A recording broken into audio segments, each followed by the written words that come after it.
Obletnica padca Pohorskega bataljona je dan, ko se v Sloveniji vsako leto spomnimo padca Pohorskega bataljona, ene najbolj znanih in tragičnih epizod iz narodno-osvobodilnega boja med drugo svetovno vojno. Ta obletnica ima močan pomen za slovensko zgodovino, identiteto in pomnjenje žrtev.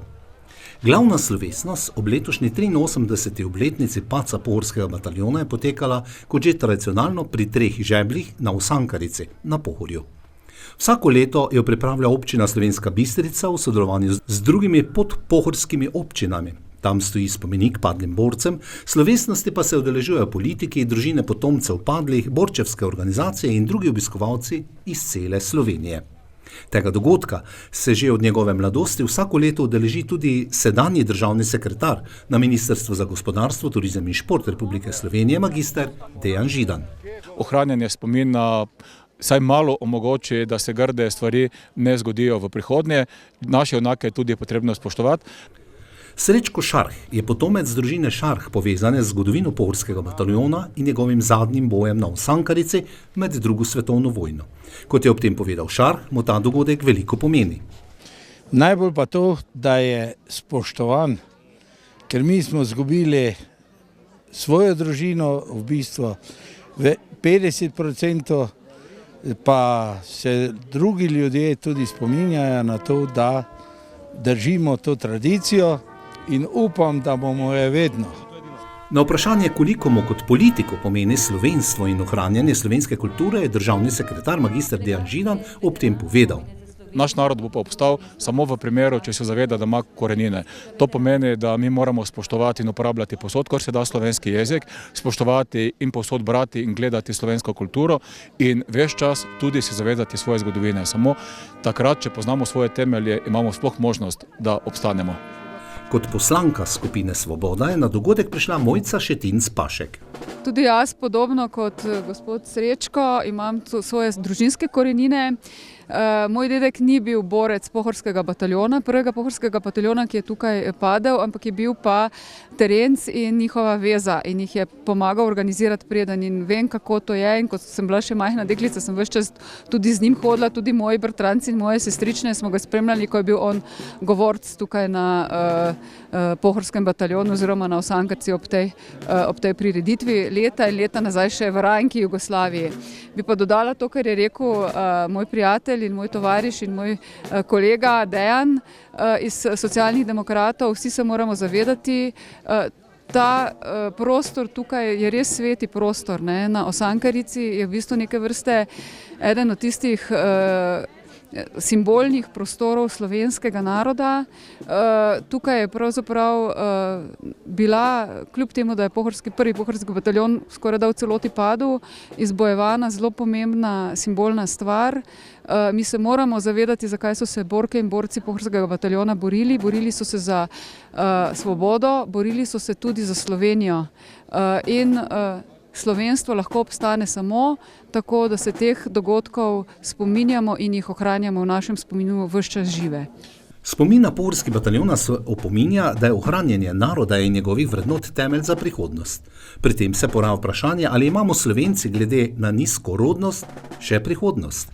Jaz mislim, da imamo. Je rodnost sicer nizka, ampak mislim, da se naši mlajše Slovenke in Slovenci zavedajo, da je slovenstvo pomembno. Kaj bi tem mlajšim priporočali, da bi dvignili rodnost? Da se imajo čim bolj radi. Tudi skupina iz Prlekije se poklonila spominu na padec Pohorskega bataljona.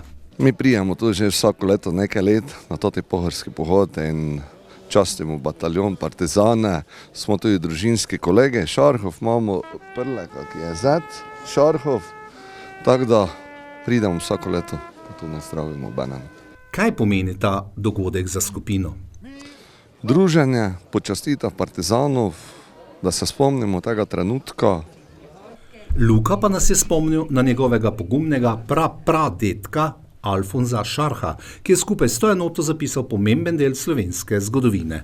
Moj pradedek Alfons Šarh se je tu boril in njegovi 3 sinovi in so umrli, da lahko mi tu zdaj slovensko govorimo, pa da je lahko Slovenija samostojna država.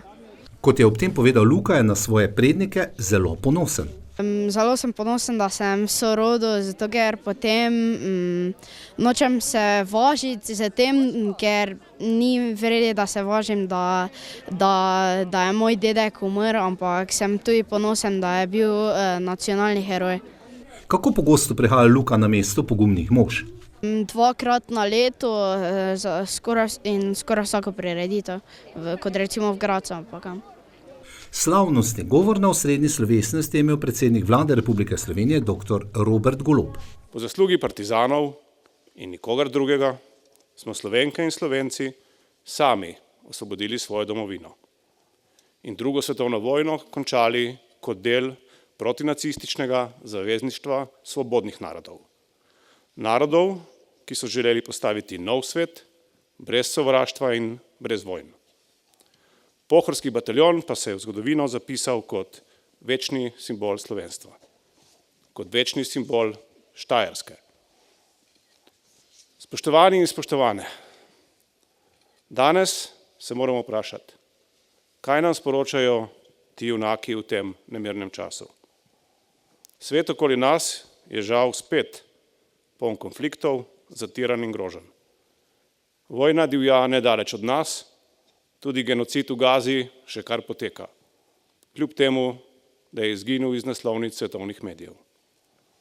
Nova žarišča konfliktov se odpirajo v Latinski Ameriki in na Arktiki. Mednarodno pravo, ki je najbolj ščitilo ravno narode kot je slovenski, izgublja svoj pomen. Argument moči v mednarodnih odnosih oblikuje novo realnost. Vajeti številnih držav, tudi največjih in najmočnejših, držijo v rokah populistični avtoritarni politiki. In svet postaja vsak dan bolj nevaren. Kot je v svojem slavnostnem nagovoru še dejal predsednik vlade, nas zgodba Pohorskega bataljona opominja, da svoboda ni samoumevna, temveč zahteva pogum, da se človek postavi po robu močnejšemu in žal tudi žrtve. Ob tem je še dodal, da se na Osankarici Slovenci ne zbiramo zgolj zaradi preteklosti same, temveč zato, ker nas ta preteklost zavezuje, da ostanemo pokončni in se borimo za resnico. Prav ta spomin pa nam daje moč in odgovornost, da vrednote svobode ohranjamo tudi za prihodnje rodove.